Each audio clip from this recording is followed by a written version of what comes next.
ሰላም ውድ የፊልም ሪካፕ ቤተሰቦች፣ ኃያሉ ተዋጊ ከመቃብር ተነስቶ ህዝቡን ከአምባገነን መንግስት እጅ ነፃ ለማውጣት ከ5000 ዓመታት በፊት የጀመረውን ተልዕኮ ማጠናቀቅ አለበት።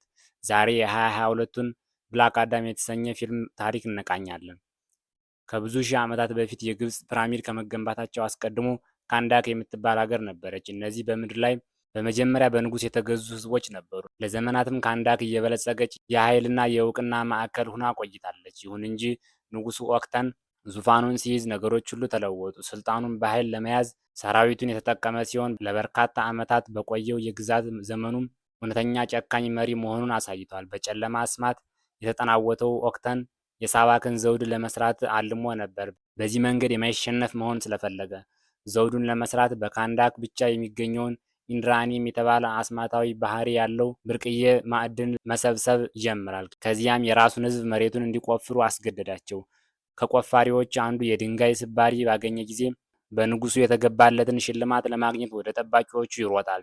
ይሁን እንጂ በመንገድ ላይ በሌሎች ሰራተኞች ሊዘረፍ ሲል ዛኦ ያገኘውን እንዳይቀማ ሲል ሃሩ እሱን ለመከላከል መጣና ድንጋዩን ለአንዱ ወታደር እስኪያደርስ ድረስ አብሮት ሄደ። ይሁን እንጂ ዛኦ በንጉሱ የተገባለትን ሽልማት ለመቀበል ሲል ወታደሩ ሆዱን መትቶ ወደ ገደል ገፋው። ይህን አሰቃቂ ትዕይንት ሲመለከት ሃሩ ደነገጠ። ሴት አዳም ልጁ ቀጣይ ሰለባ ከመሆኑ በፊት ልጁን ከዚያ አወጣው። ሃሩ ለራሱና ለህዝቡ ነፃ ህይወትን አልሞ ነበር።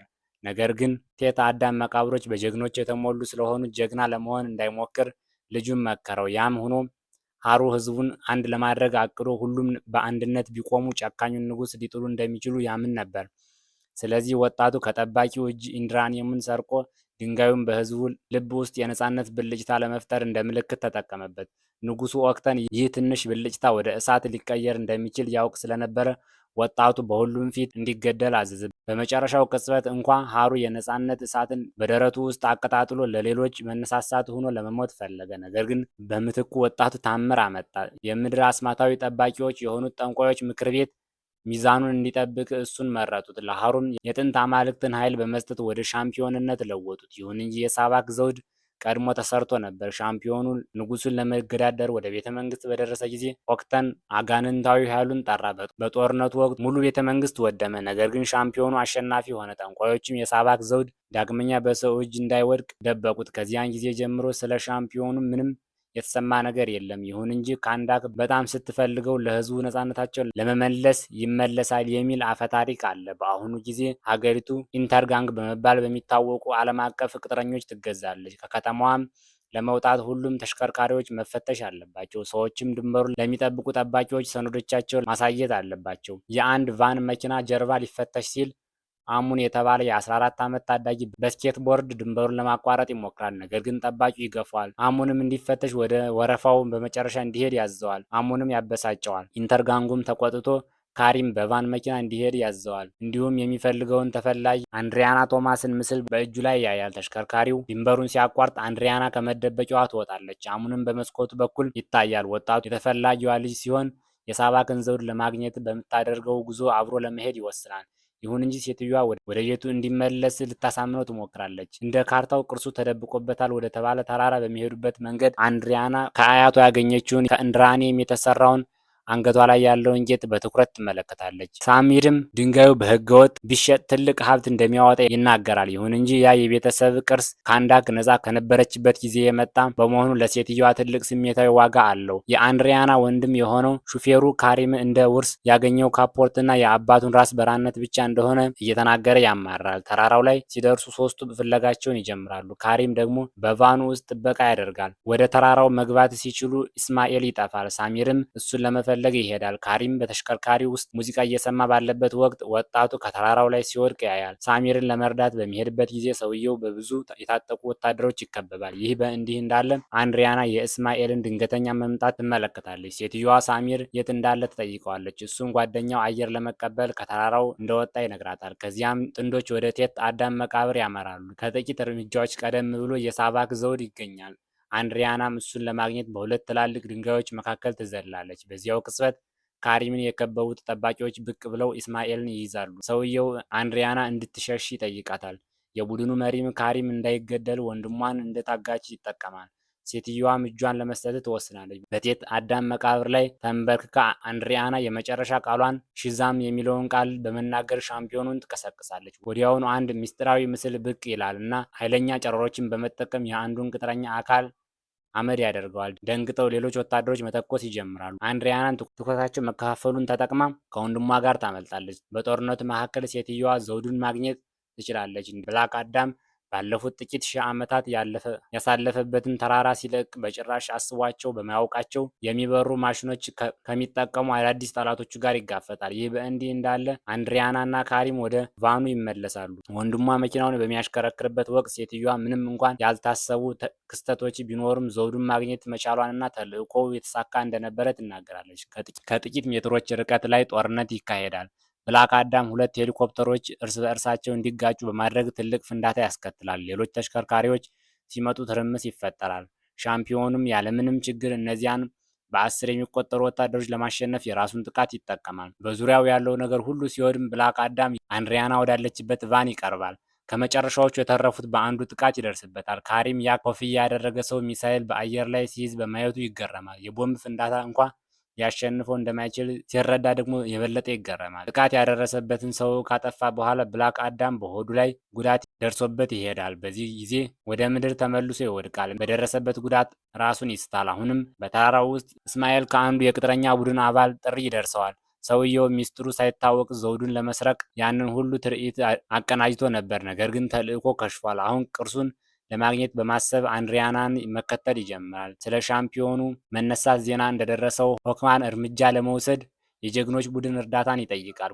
ቡድኑ ማክሲን ሁንከልን፣ አዳም ስማሸር እና ዶክተር ፌት የተባለውን ኬንትን ያካተተ ነው። ሶስቱ አሜሪካ በሚገኘው የሆክማን መኖሪያ ቤት ይደርሳሉ። ወዲያውኑም ዓለም አቀፍ ተልዕኮ ሊጀምሩ እንደሆነ ይረዳሉ። ዋና ዓላማው ወደ ካንዳክ በመሄድ ብላክ አዳም የተባሉን እጅግ ኃያል ሜታ ሂውማን መያዝና ማሰር ነው። የፍትህ ማህበር ተብሎ የሚጠራው ቡድን እንደ ሆክማን ገለጻ ከአንቲ ብረት የተሰራ በመሆኑ ሙሉ በሙሉ የማይበገር መርከብ ላይ ይሳፍራሉ። ከጦርነቱ ከሰዓታት በኋላ ሻምፒዮኑ በአሙን ክፍል ውስጥ ይነቃል። ከአልጋው ተነስቶ ቁስሉን ለማዳን ኃይሉን ይጠቀማል። በመስታወት ውስጥ ነጸብራቁን ሲያይ ሰውየው ግራ ይጋባል። ምክንያቱም እንዲህ አይነት መሳሪያ በእሱ ዘመን አልነበረም። ከዚያም ከታሰረ 5000 ዓመታት ማለፉን ይረዳል። በመኖሪያ ክፍሉ ውስጥ አንድሪያና ስለተረገመው ዘውድ ምርምሯን ትቀጥላለች። በቅርሱ ውስጠኛ ክፍል ላይ የተጻፈ ሕይወት ወደ ሞት ብቸኛ መንገድ ነው የሚል አረፍተ ነገር ታገኛለች። በክፍሉ ውስጥ አሙን ብላክ አዳም ከጠፋ በኋላ ካንዳክ በወራሪዎች እንዴት እንደተያዘች እና ህዝቡ አሁንም እየተጨቆነ መሆኑን ይናገራል። ነፃ ለማውጣት እንደሚመለስ ተስፋ አድርገው ለሻምፒዮናቸው ሐውልት አቁመውለት ነበር። ይሁን እንጂ ይህንን ሲሰማ ብላክ አዳም ጀግና እንዳልሆነ ይናገራል። በእሱም ዘመን በሮች ገና ስላልነበሩ ከዚያ ቦታ ለመውጣት በግድግዳው ውስጥ ያልፋል። ከዚያም ሻምፒዮኑ ወደዚያ አዲስ ዓለም ጉዞውን ይቀጥላል። አሙንም እናቱ ሳታስተውል እሱን ለመከታተል በክፍሉ ውስጥ ያለውን ምስጢራዊ መተላለፊያ ይጠቀማል። የፍትህ ማህበር መርከብ ካንዳክ ላይ ሊያርፍ ነው። ዶክተር ፌትም ለቀሪው ቡድን እቅዱን ያብራራል። ኢላማውን ለመያዝ ያላቸው ምርጥ እድል ሺዛም የሚለውን ቃል እንዲናገር ማድረግ ነው። በዚህ መንገድ ብላክ አዳም ኃይሉን ሁሉ ያጣል እና ተጋላጭ ይሆናል። ከአንዱ የኢንተርጋንግ አባል የሬዲዮ መገናኛ ከሰረቀ በኋላ አሙን የካንዳክ ሻምፒዮን መመለሱን ለሁሉም ወታደሮች መልእክት ያስተላልፋል። ወጣቱ በጠባቂው ይሰለላል፣ ነገር ግን በስኬትቦርድ ማምለጥ ይጀምራል። ለህዝቡ የነፃነት ምልክት የሆነውን የሶስት ማዕዘን ቅርስ በእጆቹ በመስራት የብላክ አዳምን ትኩረት ለመሳብ ይሞክራል። አሙን ይያዛል። እናቱም እሱን ለማዳን ትመጣለች። አንድሪያና ጠባቂው ወጣቱን እንዲለቀው ለማሳመን ትሞክራለች፣ ነገር ግን እሷም ተፈላጊ እንደሆነች ትታወቃለች። ለማምለጥ መንገድ መፈለግ ትጀምራለች። ችግር ውስጥ መሆናቸውን ሲያይ ብላክ አዳም ጣልቃ ለመግባት ይወስናል። እናም ጠባቂዎቹን ይጋፈጣል።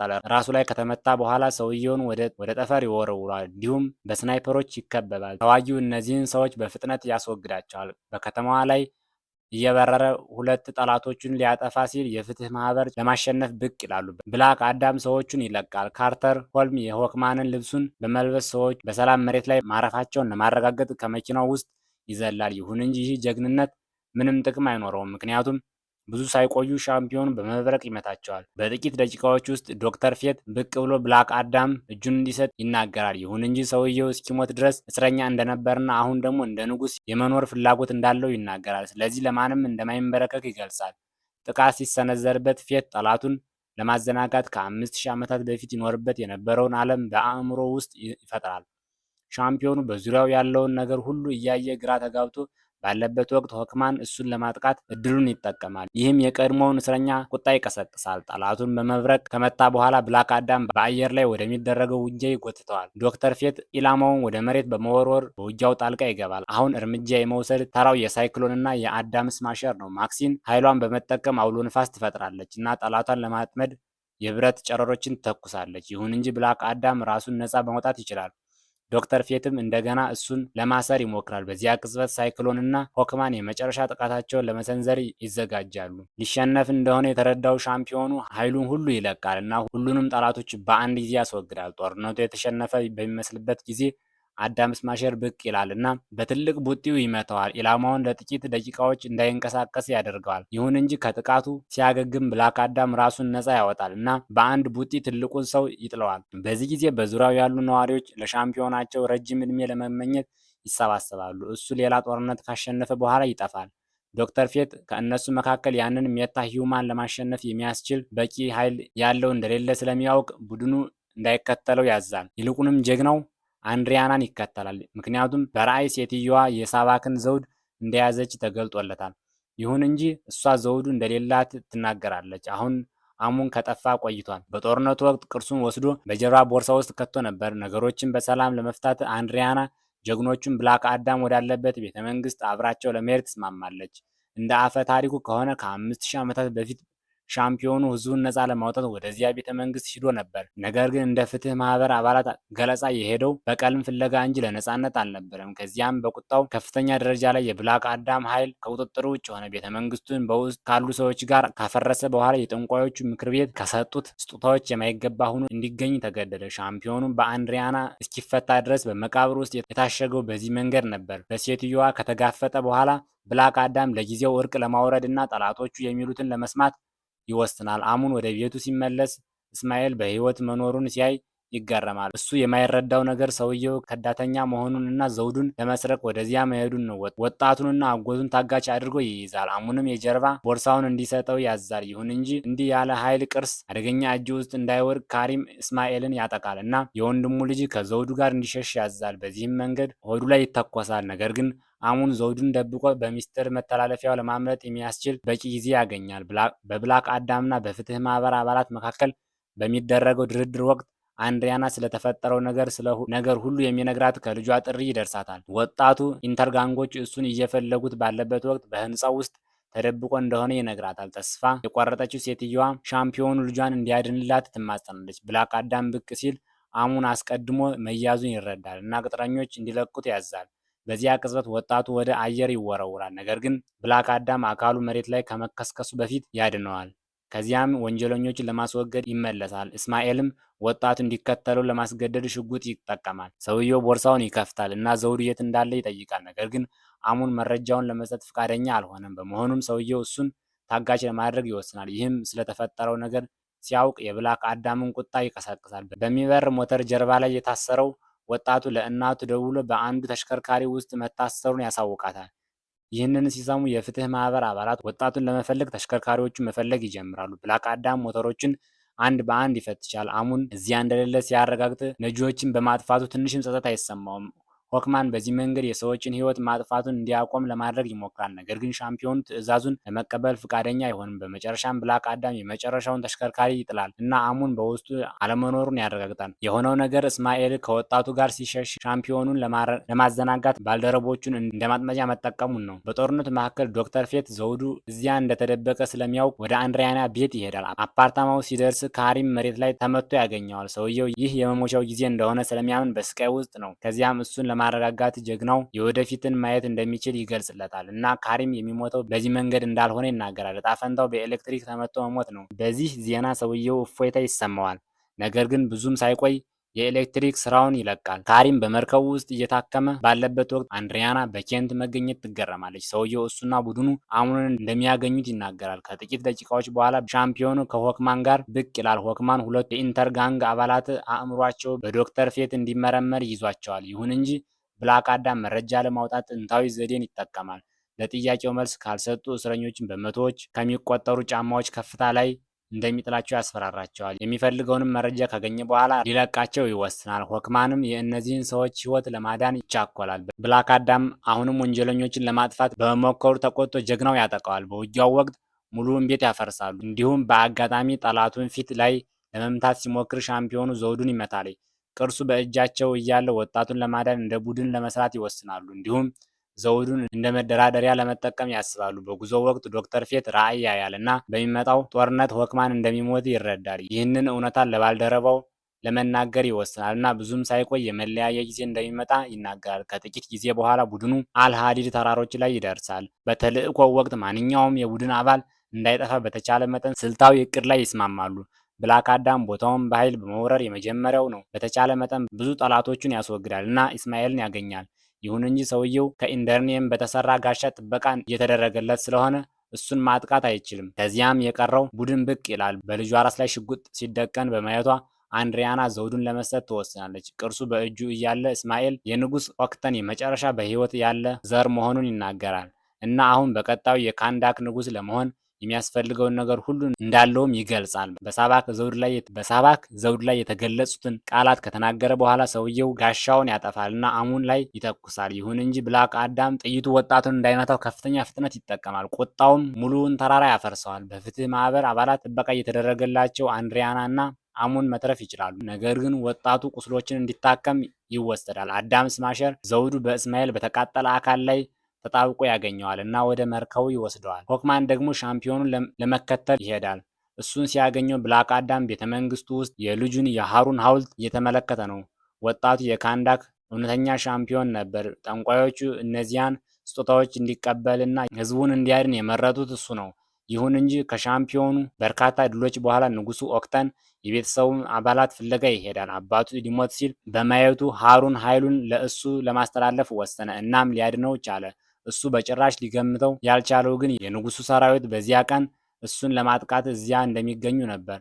ኃይሉን ለአባቱ ከሰጠ በኋላ ሃሩ በልቡ ላይ በቀስት ተመትቶ ተገደለ። ጥልቅ ቁጣም ቴት አዳምን ተቆጣጠረው። ልጁ በድርጊቱ እንደማይደሰት ስለሚያውቅ ብላክ አዳም የተቀበለውን ኃይል ለመተው ይወስናል። እንዲሁም ከተለወጠ በኋላ ሺዛም የሚለውን ቃል ዳግመኛ መናገር እንደማይችል ሆክማን እንዲያረጋግጥለት ይጠይቀዋል። ያ ሰው ዳግመኛ ኃይሉን ማግኘት እንዳይችል ለማረጋገጥ ሆክማን ወደ ባህር ውስጥ ቤተሙከራ ይወስደዋል እና ተንኮለኛውን በኤሚሊያ ሃርኮርት እና በቡድኗ ጥበቃ ስር ይተወዋል። ሴትዮዋ ሻምፒዮኑ ለዘላለም አንዲት ቃል እንኳ መናገር እንደማይችል ዋስትና ትሰጣለች። ልክ ቤተሙከራው ውስጥ ዘግታ እንደምትጠብቃቸው በ10 የሚቆጠሩ ሌሎች ወንጀለኞች በመርከቡ አስክሬን ማቆያ ውስጥ በእስማኤል ቅሪቶች ላይ አንድ የተሳሳተ ነገር መከሰት ይጀምራል።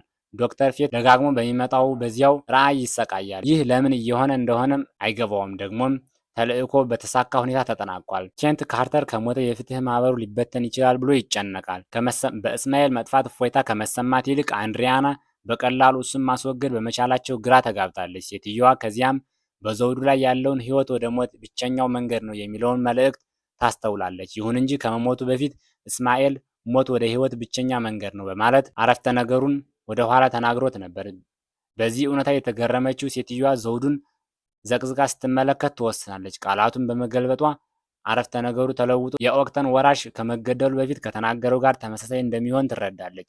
አንድሪያና ከዚያም እስማኤል አሙንን የያዘው ብላክ አዳም እሱን እንዲያጠፋው ለማድረግ እንደሆነ ትጠረጥራለች። በዚህ መንገድ ወደ ህይወት የሚወስደውን መንገድ ማግኘት እና የካንዳክን ዙፋን መያዝ ይችላል። ሴትዮዋ ሚስጥሩን ሁሉ መፍታት ስትችል ዘውዱ ይጠፋል። እናም ሳባክ ከባህሩ ጥልቅ ውስጥ ይወጣል። ወዲያውኑ ሆክማን እሱን ለማጥፋት ሚሳይሎቹን ይልካል። ነገር ግን ጋኔኑ መርከቧን ማውደም ይችላል። የፍትህ ማህበር ከዚያም ሳባክ በዙፋኑ ላይ እንዳይቀመጥ ለመከላከል አንድ ይሆናሉ። ምክንያቱም ያ ከተከሰተ የማይበገር ይሆናል። ከባልደረቦቹ እርዳታ ጋር ሆክማን ጠላቱን ማቁሰድ ይችላል። ነገር ግን ብዙም ሳይቆይ ራሱን እንዲስት የሚያደርግ ጥቃት ይደርስበታል። ትንቢቱ ሊፈጸም እንደሆነም በማየቱ ኬንት በቤተ መንግስቱ ዙሪያ ጋሻ ይዘረጋል። ይህም ቡድኑ ውጊያውን እንዳይቀጥል ይከለክላል። ሰውየው ለጓደኛው ሲል ህይወቱን ለመስጠት ፈቃደኛ ይሆናል። እንዲሁም ለብዙ ዓመታት ለመጀመሪያ ጊዜ ምን እንደሚፈጠር መተንበይ ባለመቻሉ እፎይታ እንደተሰማው ይናገራል። የባልደረባውን መስዋዕትነት እየተመለከተ ካርተር የኃይል መስኩን ለማጥፋት ይሞክራል፣ ነገር ግን አይሳካለትም። የቡድኑን ደህንነት ካረጋገጠ በኋላ ጠንቋዩ ሳባክን ይከተላል። ብላክ አዳም መጥቶ ጋኔኑን እስኪያሸንፈው ድረስ እሱን ለማዘግየት ይሞክራል። ከጠላቱ ጋር እየተዋጋ ባለበት ወቅት ዶክተር ፌት ከሻምፒዮኑ ጋር ይገናኛል እና ሳባክን ለማሸነፍ የሚችለው እሱ ብቻ እንደሆነ ይናገራል። ጠንቋዩ እሱን ነፃ ለማውጣት ኃይሉን ይጠቀማል። እንዲሁም ተዋጊው እንዳይለወጥ ለመከላከል በርካታ ጠባቂዎች ብቅ ይላሉ። ይሁን እንጂ ምንም እንኳን ደካማና ያለምንም ኃይል ቢሆንም ሴት አዳም እነሱን አሸንፎ ወደ ባህሩ ውስጥ ይዘላል። በዚህ ቅጽበት ዶክተር ፌት የመጨረሻው ተቃራኒ ምት ይደርስበታል እና በቤተ መንግስቱ ዙሪያ ያለው ጥበቃ ይፈርሳል። ሆክማን ከዚያም ጓደኛው የመጨረሻ እስትንፋሱን ሊወስድ እንደሆነ ይረዳል። እሱን ለማዳን ይቸኩላል። ይሁን እንጂ ከጓደኛው ጋር ሲገናኝ ጀግናው መገደሉን ይመለከታል። ሳባክ በመጨረሻ በዙፋኑ ላይ ይቀመጣል እና ራሱን እንደ ካንዳክ ንጉሥ በድጋሚ ያጸናል። ጋኔኑ እነዚያን ህዝቦች ለማጥፋት የገሃነምን ሰራዊት ይለቃል። አንድሪያናም ዞምቢዎቹን ለመጋፈጥ ትዘጋጃለች። ወንድሟ በቫኑ ውስጥ ብቅ ሲል ካሪም እነዚያን ፍጥረታት ለመጋፈጥ ትንሽም ፍርሃት አይሰማውም። ደግሞም እንደ ዶክተር ፌት ገለጻ እሱ የሚገደለው በኤሌክትሪክ እንጂ ከሙታን ጋር በሚደረግ ውጊያ አይደለም። በእናቱ ጥያቄ አሙን እነዚያን ጭራቆችን ለመዋጋትና ለነፃነቱ የህዝቡን እርዳታ ይጠይቃል። ወደ ላይኛው ምድር ሲደርስ ብላክ አዳም አስማታዊውን ቃል ይናገራል እና ኃይሉን ይመለስለታል። የበላይነቱን ለማረጋገጥ ሳባክ የሃሩን ሐውልት ያፈርሳል። ሻምፒዮኑ ብቅ ባለበት ወቅት አሙን በድንጋይ ሊመታ ይላል። ወጣቱን ካዳነ በኋላ ተዋጊው ሆክማን እንዳይጠፋው በመከልከል ጋኔኑን ይከተላል። በዚህ ቅጽበት የዚያችን ሀገር የወደፊት ፈንታ የሚወስን በሻምፒዮኖች መካከል እውነተኛ ውጊያ ይጀምራል። ብላክ አዳም በውድድሩ እየተሸነፈ ነው። ስለዚህ ካርተር ጣልቃ ለመግባት ይወስናል። ሳባክን ይመታል። ነገር ግን ልክ በኬንት ራዕይ እንደነበረው እሱ ራሱ በከባድ ሁኔታ ይቆስላል። ይሁን እንጂ ያ እውነተኛ አካሉ አልነበረም። የጀግናውን የፌንትን የራስ ቁር በመጠቀም የተለያዩ የራሱን ምስሎች ይፈጥራል እና ጠላቱን እንዳይንቀሳቀስ ያደርገዋል።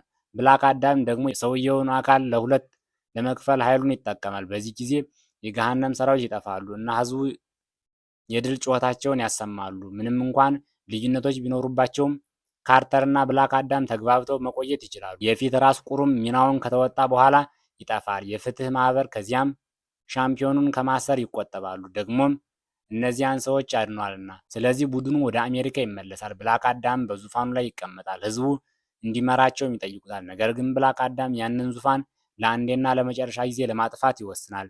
መሪ ከመሆን ይልቅ የዚያች ሀገር ጠባቂ ብቻ ሆኖ እንደሚቆይ ይገልጽላቸዋል። በዚህ መንገድ ካንዳክ በመጨረሻ ነፃ ትሆናለች። ታሪኩ በዚህ መልኩ ይጠናቀቃል። ስለ ብላክ አዳም ያላችሁን አስተያየት ኮሜንት ላይ እንድታሳውቁን በትህትና እንጠይቃለን። ቪዲዮ ከተመቻችሁ ላይክ እና ሳብስክራይብ እያደረጋችሁ የቻናላችን ቤተሰቦች እንድትሆኑ በትህትና እናሳስባለን። ሰላም ቆዩን።